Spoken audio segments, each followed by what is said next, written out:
Hola, buenas noches, bienvenidos a nuestro canal. Seguimos con la lectura del libro El Alquimista. Vamos por nuestro día 6 del plan lector. Espero disfruten de esta lectura. Si son nuevos en nuestro canal, por favor suscríbanse, dan manito arriba al video y por favor, si quieren que realicemos la lectura de algún libro en especial, por favor nos dejan escrito en la parte inferior, en los comentarios para con gusto conseguirlo y poder realizar su lectura. Iniciamos con la lectura de esta noche. En lo alto de la pequeña ciudad de Tarifa existe un viejo fuerte construido por los moros, y quien se sienta en sus murallas consigue ver al mismo tiempo una plaza, un vendedor de palomitas de maíz y un pedazo de África. Melquisedec, el rey de Salem, se sentó en la muralla del fuerte aquella tarde y sintió el viento de levante en su rostro.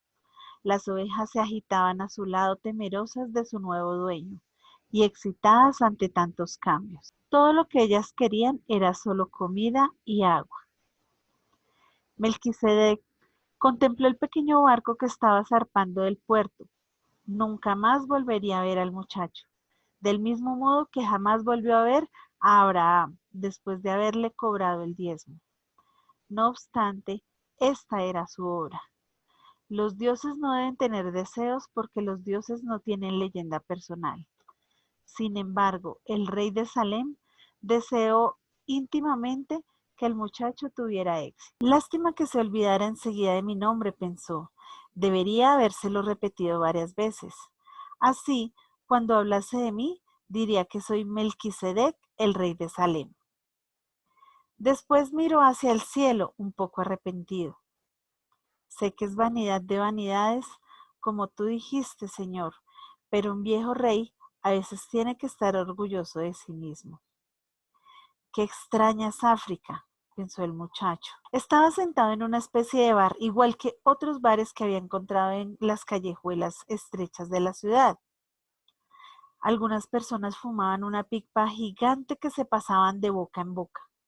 En pocas horas había visto a hombres cogidos de la mano, mujeres con el rostro cubierto y sacerdotes que subían a altas torres y comenzaban a cantar, mientras todos a su alrededor se arrodillaban y golpeaban la cabeza contra el suelo. Cosas de infieles, se dijo. Cuando era niño, veía siempre en la iglesia de su aldea una imagen de Santiago Matamoros en su caballo blanco, con la espada desenvainada y figuras como aquellas bajo sus pies. El muchacho se sentía mal y terriblemente solo. Los infieles tenían mirada siniestra. Además de esto, además de eso, con las prisas de viajar, se había olvidado de un detalle, un único detalle que podía alejarlo de su tesoro por mucho tiempo. En aquel país todos hablaban árabe. El dueño del bar se aproximó y el muchacho le señaló una bebida que había servido en otra mesa. Era un té amargo. Hubiera preferido beber vino, pero no debía preocuparse por eso ahora. Tenía que pensar exclusivamente en su tesoro y en la manera de conseguirlo. La venta de las ovejas lo había dejado con bastante dinero en el bolsillo y el muchacho sabía que el dinero era mágico. Con él nadie está solo jamás. Dentro de poco, quizás unos pocos días, estaría junto a las pirámides. Un viejo, con todo aquel oro en el pecho, no tenía necesidad de mentir para obtener 6 ovejas. El viejo le había hablado de señales. Mientras atravesaba el mar, había estado pensando en las señales. Sí, sabía a qué se refería. Durante el tiempo en que estuvo en los campos de Andalucía, se había acostumbrado a leer en la tierra y en los cielos las condiciones del camino que debía seguir. Había aprendido que cierto pájaro indicaba la cercanía de alguna serpiente y que determinado arbusto era señal de la presencia de agua a pocos kilómetros. Las ovejas le habían enseñado todo eso. Si Dios conduce también a las ovejas, también conducirá al hombre, reflexionó y se quedó más tranquilo. El té parecía menos amargo. ¿Quién eres? oyó que le preguntaba una voz en español. El muchacho se sintió inmensamente aliviado. Estaba pensando en señales y alguien había aparecido. ¿Cómo es que hablas español?, se interesó. El recién llegado era un hombre joven, vestido a la manera de los occidentales, pero el color de su piel indicaba que debía de ser de aquella ciudad. Tendría más o menos su misma altura y edad. Aquí casi todo el mundo habla español. Estamos solo a 2 horas de España.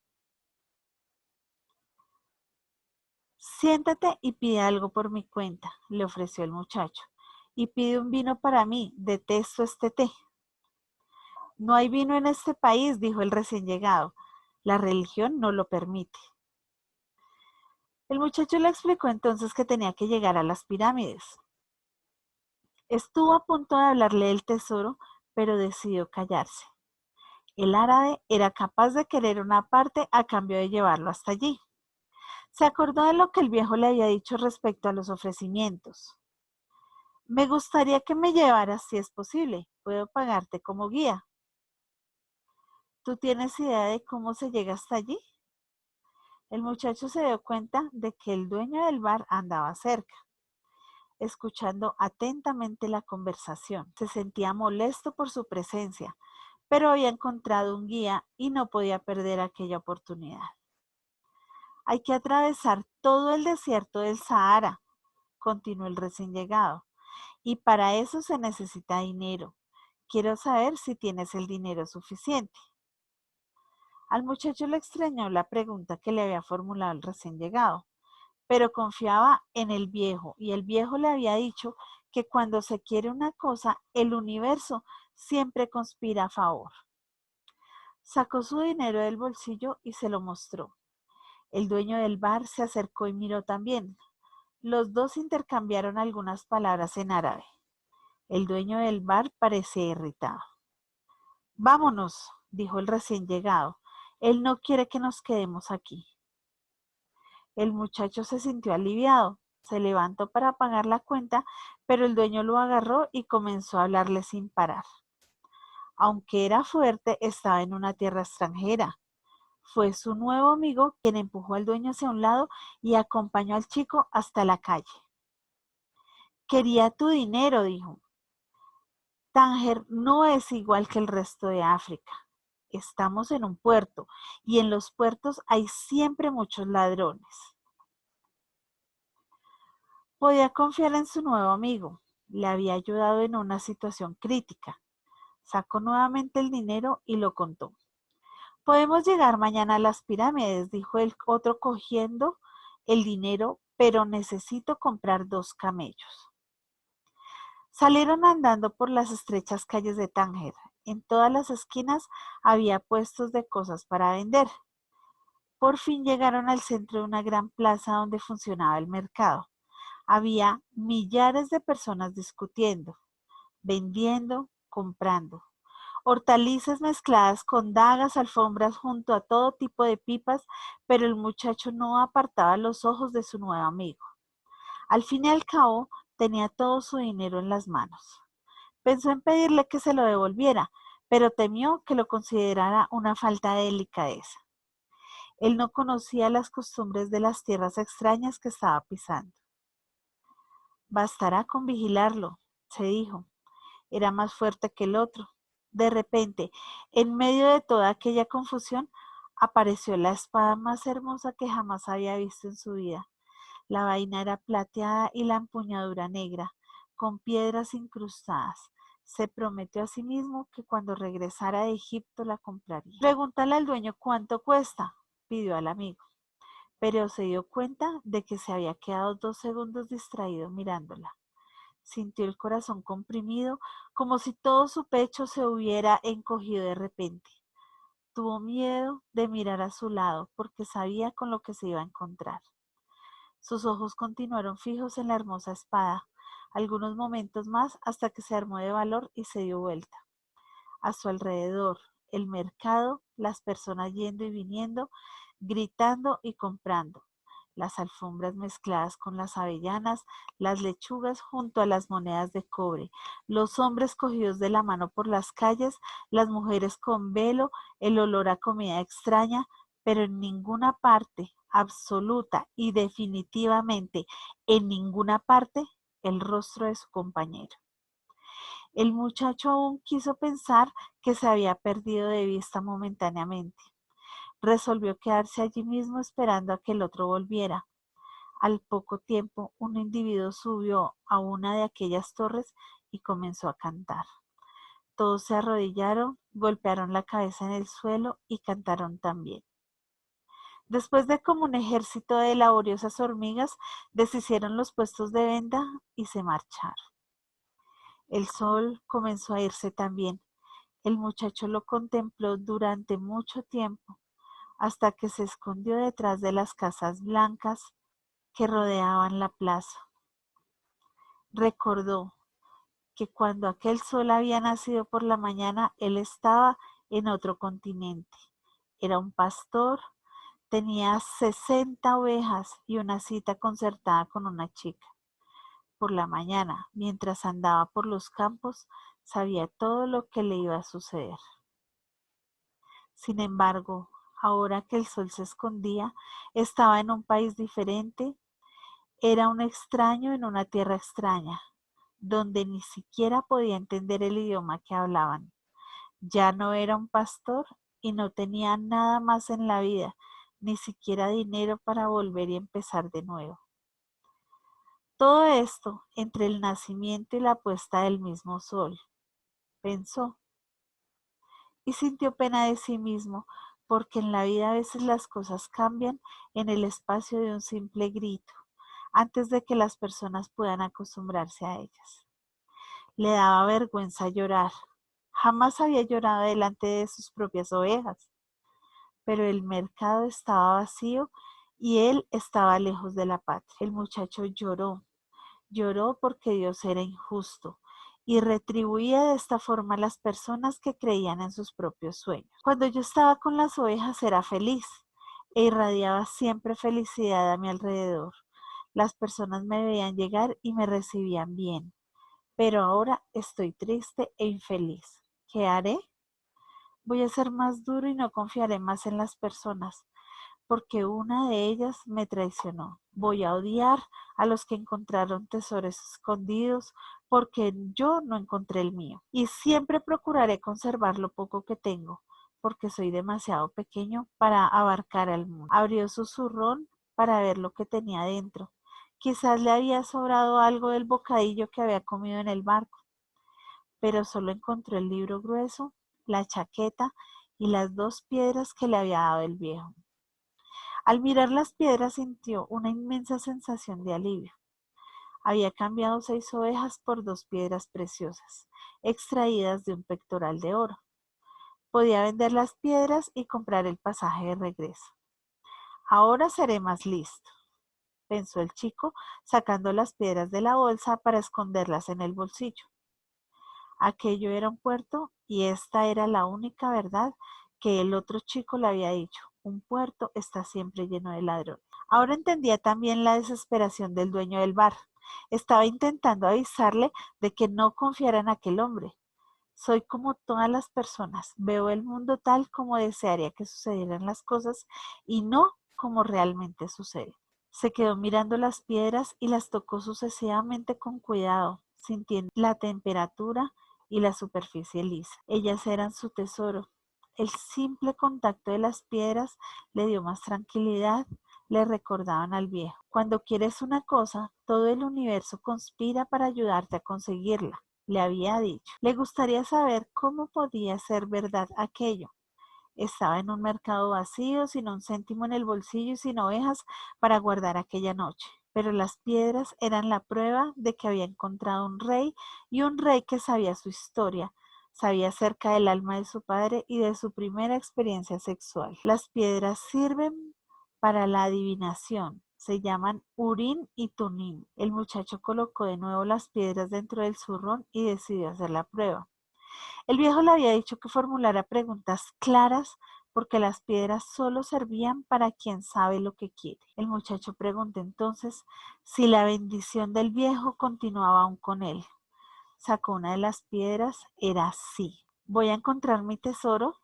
Metió la mano en el saco para coger una piedra cuando ambas se escurrieron por un agujero en la tela. El muchacho nunca se había dado cuenta de que su zurrón estuviera roto. Se inclinó para recoger a Urim y Tumim y colocarlas otra vez dentro. Al verlas en el suelo, sin embargo, otra frase surgió en su cabeza.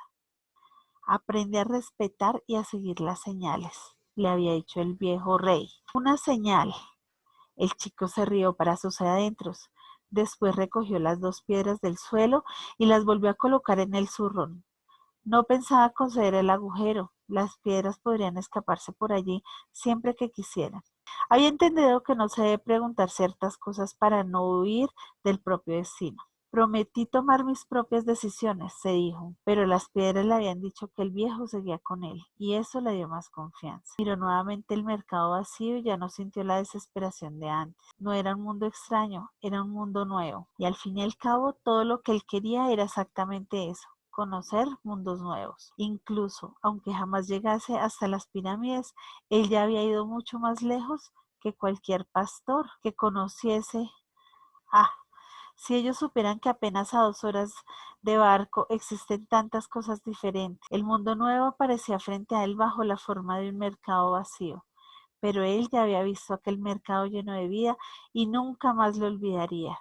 Se acordó de la espada. Le costó muy caro contemplarla durante unos instantes, pero tampoco había visto nada igual en su vida. Sintió de repente que él podía contemplar el mundo como una pobre víctima de un ladrón o como un aventurero en busca de un tesoro. Soy un aventurero en busca de un tesoro, pensó antes de que un inmenso cansancio le hiciese caer dormida. Lo despertó un hombre que le estaba tocando con el codo. Se había dormido en medio del mercado y la vida de aquella plaza estaba a punto de comenzar.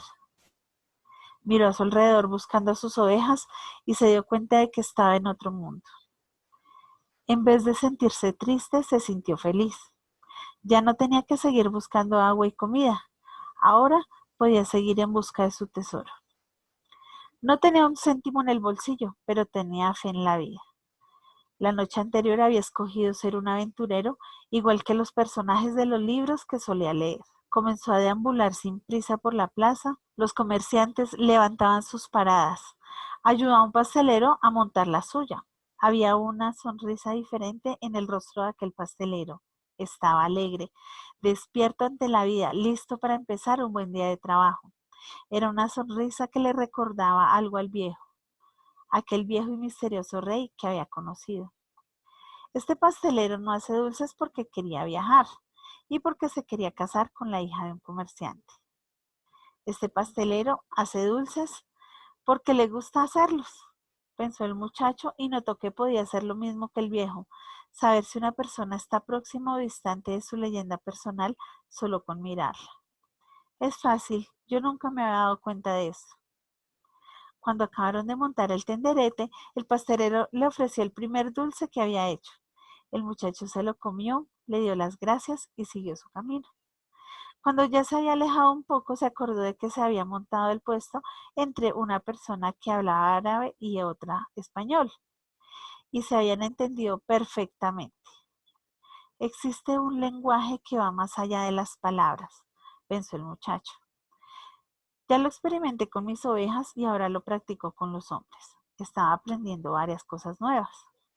Cosas que él ya había experimentado y que sin embargo eran nuevas porque habían pasado por él sin notarlas.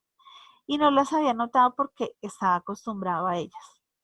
Si aprendo a descifrar este lenguaje sin palabras, conseguiré descifrar el mundo. Todo es una sola cosa, había dicho el viejo. Decidió caminar sin prisas y sin ansiedad por las callejuelas de Tánger. Solo así conseguiría percibir las señales. Exigía mucha paciencia, pero esta es la primera virtud que un pastor aprende. Nuevamente se dio cuenta de que estaba aplicando a aquel mundo extraño las mismas lecciones que le había enseñado sus ovejas. Todo es una sola cosa, había dicho el viejo. El mercader de cristales vio nacer el día y sintió la misma angustia que experimentaba todas las mañanas. Llevaba casi 30 años en aquel mismo lugar. Una tienda en lo alto de una ladera donde raramente pasaba un comprador. Ahora era tarde para cambiar las cosas. Lo único que sabía hacer en la vida era comprar y vender cristal. Hubo un tiempo en que mucha gente conocía su tienda. Mercaderes, árabes, geólogos franceses e ingleses, soldados alemanes, siempre con dinero en el bolsillo. En aquella época era una gran aventura vender cristales y él pensaba que se haría rico y que tendría hermosas mujeres a su vejez. Pero el tiempo fue pasando y la ciudad se transformó. Ceuta creció más que Tánger y el comercio cambió de rumbo. Los vecinos se mudaron y en la ladera quedaron muy pocas tiendas y nadie subía a la ladera por unas pocas tiendas. Pero el mercader de cristales no tenía elección. Había pasado 30 años de su vida comprando y vendiendo piezas de cristal y ahora era demasiado tarde para cambiar de rumbo. Durante toda la mañana estuvo mirando el movimiento de la calle. Hacía aquello desde años atrás y ya conocía el horario de cada persona. Cuando faltaban algunos minutos para el almuerzo, un muchacho extranjero se detuvo delante de su escaparate. No iba mal vestido, pero los ojos experimentados del mercader de cristales adivinaron que el muchacho no tenía dinero. Aún así, decidió esperar un momento hasta que el muchacho se fuera. Había un cartel en la puerta en el que ponía que allí se hablaban varias lenguas. El muchacho vio aparecer a un hombre tras el mostrador. «Puedo limpiar estos jarros si usted quiere», dijo el chico. «Tal como están ahora, nadie va a querer comprarlos». El hombre lo miró sin decir nada. «A cambio, usted me paga un plato de comida». El hombre continuó en silencio y el chico sintió que debía tomar una decisión. Dentro de su zurrón tenía la chaqueta que no iba a necesitar en el desierto. La sacó y comenzó a limpiar los jarros. Durante media hora limpió todos los jarros del escaparate. En ese intervalo entraron 2 clientes y compraron algunas piezas al dueño. Cuando acabó de limpiarlo todo, pidió al hombre un plato de comida. «Vamos a comer», le dijo el mercader de cristales. Colgó un cartel en la puerta y fueron hasta un minúsculo bar situado a lo alto de la ladera. En cuanto se sentaron, la única mesa existente, el mercader de cristales sonrió. No era necesario limpiar nada, aseguró. La ley del Corán obliga a dar de comer a quien tiene hambre. Entonces, ¿por qué dejó que lo hiciera?, preguntó el muchacho. Porque los cristales estaban sucios. Y tanto tú como yo necesitábamos apartar los malos pensamientos de nuestras cabezas. Cuando acabaron de comer, el mercader se dirigió al muchacho. «Me gustaría que trabajases en mi tienda. Hoy entraron 2 clientes mientras limpiabas los jarros, y eso es buena señal». Las personas hablan mucho de señales, pensó el pastor, pero no se dan cuenta de lo que están diciendo. De la misma manera que yo no me daba cuenta de que desde hacía muchos años hablaba con mis ovejas un lenguaje sin palabras. «¿Quieres trabajar para mí?», insistió el mercader. «Puedo trabajar el resto del día», repuso el muchacho. «Limpiaré hasta la madrugada todos los cristales de la tienda. A cambio necesito dinero para estar mañana en Egipto». El hombre rió. «Aunque limpiases mis cristales durante un año entero, aunque ganases una buena comisión de venta en cada uno de ellos, aún tendrías que conseguir dinero prestado para ir a Egipto. Hay miles de kilómetros de desierto entre Tánger y las pirámides». Hubo un momento de silencio tan grande que la ciudad pareció haberse dormido. Ya no existían los bazares, las discusiones de los mercaderes, los hombres que subían a los almiranes y cantaban. Hubo un momento de silencio tan grande que la ciudad pareció haberse dormido. Ya no existían los bares, las discusiones de los mercaderes, los hombres que subían a los alminares y cantaban, las bellas espadas con sus empuñaduras con piedras incrustadas. Ya se había terminado la esperanza y la aventura, los viejos reyes y las leyendas personales. el tesoro y las pirámides. Era como si todo el mundo permaneciese inmóvil porque el alma del muchacho estaba en silencio. No había ni dolor, ni sufrimiento, ni decepción, solo una mirada vacía a través de la pequeña puerta del bar y unas tremendas ganas de morir, de que todo se acabase para siempre en aquel instante. El mercader asustado miró al muchacho. Era como si toda la alegría que había visto en él aquella mañana hubiese desaparecido de repente. «Puedo darte dinero para que vuelvas a tu tierra, hijo mío», le ofreció. El muchacho continuó en silencio. Después se levantó, se arregló la ropa y cogió el zurrón. «Trabajaré con usted», dijo, y después de otro largo silencio añadió: «Bueno, aquí termina la primera parte de nuestro libro El alquimista. Les agradezco si han leído con nosotros hasta acá. Mañana continuaremos leyendo la segunda parte. Espero que haya sido de su agrado y por favor suscríbanse a nuestro canal para poder seguir haciendo estas lecturas que son tan agradables. Tengan una feliz noche, un excelente día y que Dios los bendiga. Bye bye.